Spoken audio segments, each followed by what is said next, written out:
ఎమ్మిగనూరు పట్టణ సుందరీకరణపై దృష్టి పెట్టాలంటూ సూచించిన MLA doctor BV Jayanageshwar Reddy Yemmiganur పట్టణ సుందరీకరణపై దృష్టి పెట్టి పట్టణానికి పూర్వ వైభవం తేవాలని Yemmiganur MLA doctor BV Jayanageshwar Reddy municipal అధికారులను కోరారు. పట్టణాన్ని అన్ని విధాలుగా ఆదర్శ మున్సిపాలిటీగా అభివృద్ధి చేసేందుకు అధికారులతో ఎమ్మెల్యే బివి జయనాగేశ్వర్ రెడ్డి గారు సమీక్ష నిర్వహించారు.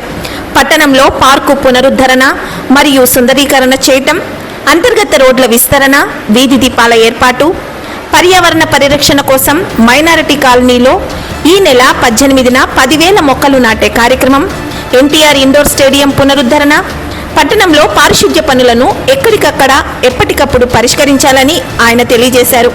వర్షాకాలం సందర్భంగా కాలువలు ప్రతిరోజు శుభ్రం చేసి ప్రజలు అనారోగ్య బారిన పడకుండా తగిన చర్యలు తీసుకోవాలని ఆయన అన్నారు.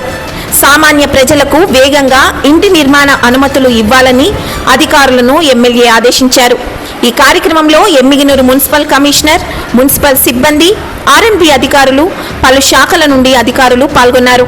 కార్యక్రమం తర్వాత వివిధ గ్రామాల నుండి వచ్చినటువంటి ప్రజలను కలిసి వారి సమస్యలను విని అధికారులను తక్షణమే ఆదేశించడం జరిగింది.